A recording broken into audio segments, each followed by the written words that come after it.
Well, shooters and reloaders out there, Fortune Cookie 45LC coming to you from the Hot Lead Zone Express, and also hello to all the Three Circles passengers and members. And a lot of you out there have heard about the 3D printing that's being done by machines that people can buy and put in their garage. In fact, my son-in-law has one of those 3D printers. At any rate, for reloading, we've got a lot of neat things that we can get now. Like, for instance, this is from the Reloaders Network, and it's James over there. And what it is, it's a nice handle that will go anywhere you want on the turret of a Lyman All-American 8. But James makes one of these for the Reading turret press, and you might want to go over there and check that out, over to the Reloaders Network. But I'd like to show you some neat things that I just got a hold of. So I went ahead and purchased this from the Slowest Bro. That's one word, Slowest Bro, and he's on Etsy. And this is called the Fart Extractor. Now that sounds kind of gross, and if you're in Russia listening to this, you might say, well, that's typical of Western decadency or depravity or degradation, whatever you want to say, because you call this thing a fart extractor. How gross is that? But that's not what that is. That's an acronym for Frankford Arsenal Rotary Tumbler. That's where the FART comes from. And the extractor means that this is what helps you unscrew the lid. Now I'll show you that in a little while. The lid of the rotary tumbler sometimes is hard to take off, especially if you have like maybe some hand injuries.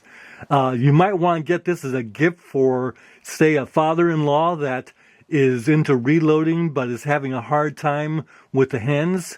This is a very nice gadget, and in fact, for anybody that has a Frankford Arsenal rotary tumbler, this thing's very handy. What it has is these nice handles that you can use to unscrew the lid. Now, you know, sometimes those lids are pretty tough, but they come in all kinds of colors, and the cost is very nominal, $20 for this. It's very well made, very tough. You can drop this from various heights and not break it. It's 3D printed. So that's a neat thing, but I've also got here a Nozzle pour spout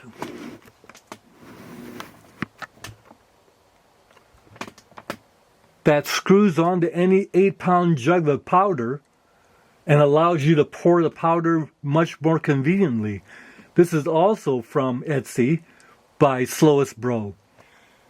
So suppose you're running your Dillon and you're doing a reloading session where you're going to load, like, say, 2,500 rounds of ammo. Well, this is going to be very handy to pour the powder from the 8-pound jug into your Dillon powder measure. And this fits the 8-pound jugs very nicely and makes for a very convenient pour. So this is very handy, especially if you're doing that big reloading session. The Slow Bro powder funnel. And he also has a nice funnel that goes on a regular Hodgdon bottle that has a grid inside of it, so that in case you're taking cartridges apart, you can go ahead and dump your bullet and powder into this little funnel, and it will separate the powder from the bullet for you. So you would go ahead and use your inertial bullet puller and do about 10 cartridges, dump them in there, shake it a little bit, all the powder goes back in the jar, and you take the bullets out of the top. So that's neat too. But let's go ahead and show you how this works with the rotary tumbler, and that requires that I have some brass to do the wet tumbling. So for this video that's going to go ahead and show you how this lid remover works, I'm going to go ahead and get some fired 357 Magnum brass out of my deep storage I took 2 cases of these out of there, and now I'm going ahead and resizing and depriming the cases before I run them through the wet tumbler. Now I know a lot of videos out there go into using a lead decapping die, a universal decapping die, to decap all the cases before wet tumbling, so we'll get nice clean primer pockets. But since I'm going to handle the brass that one time anyway, I figure, well, I'll handle it one time and get the resizing done also, so that we get the very best finish on our resized cases going on in our reloading process. One of the reasons why reloaders like to decap and then put them through the wet tumbler is that then you've got clean brass to begin your resizing.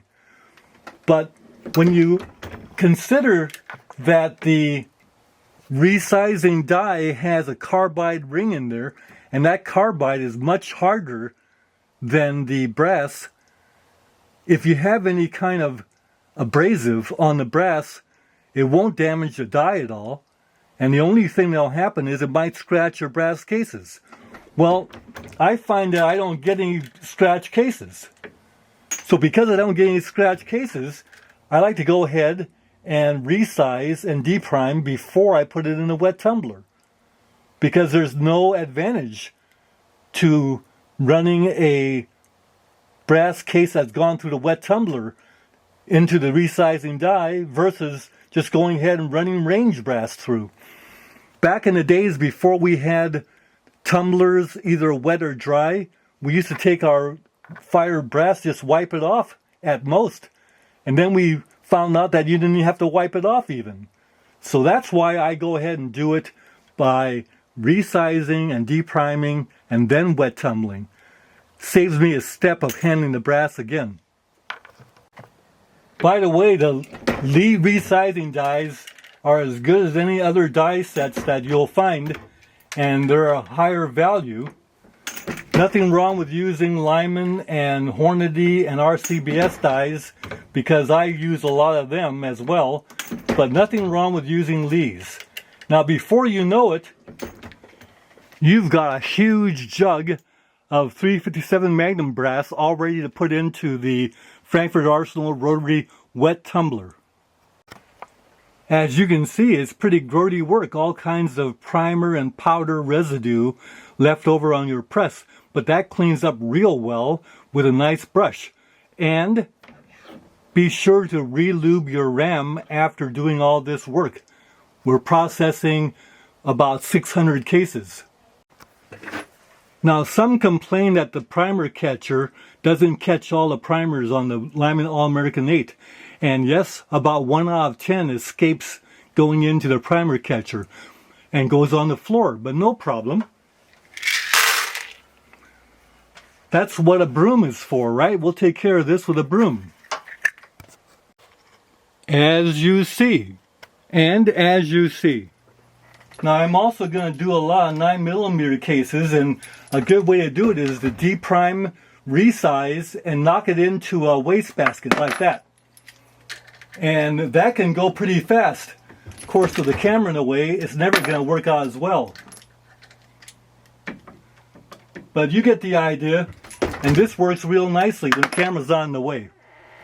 Well, it took twice as long to get the jug of 9mm because there's more 9mm cases in a jug than 357 Magnum. But there we go. They're all deprimed, resized, and ready for wet tumbling. Let's go ahead and do the wet tumbling. Okay, so the brass went in, and then I'm using half the number of pins that I normally use. Then the water goes in, then the Dawn, about a half teaspoon of Dawn, and now a 1/4 teaspoon of Lemmy Shine in there. And then we go ahead and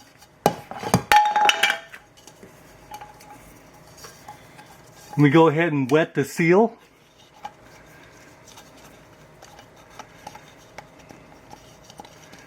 And then put on the top cap. Then we go ahead and use the Fart extractor to tighten this up. And you can get it tighter with this than without. We'll let it run for 2.5 hours, and notice there's no leaks. I'm very happy with the way the Fart extractor works. It's a neat little gadget. Okay, so during the whole 2.5 hours of the tumbling, there was not even one drop of water that leaked out of here. So this thing really did help get that. Now let's go ahead and see how easy it is to undo the lid. Easy.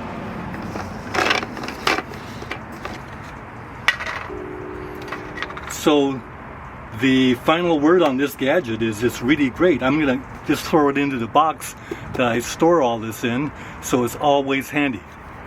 So this is a great item for anyone who has the Fart. Well, you know, we've said it before and others have also, that wet tumbling is so much superior than dry media tumbling that it really isn't even in the picture anymore. I mean, look at this.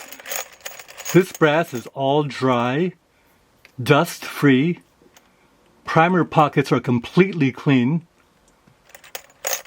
and the inside is also clean. See if I can show you that. The inside is completely clean, shiny, just like the outside. Don't know if you can make that out or not, but look at that primer pocket. And this is like factory new brass. There you can see the inside of some of those other cases. And they're all like that. Now, isn't it nice that all this brass is fully resized, deprimed, and ready for us to reprime and then move right along with our reloading project with factory new ammo. And for you 9mm fans out there, and there are legions of you, same thing. Absolutely clean primer pockets, and the inside is as new as can be, like factory fresh brass, like factory fresh brass. Wet tumbling. And while you're at it, you might as well get one of these cranks for the Frankford Arsenal Rotary Tumbler, because even Paul Bunyan can benefit by having this little tool.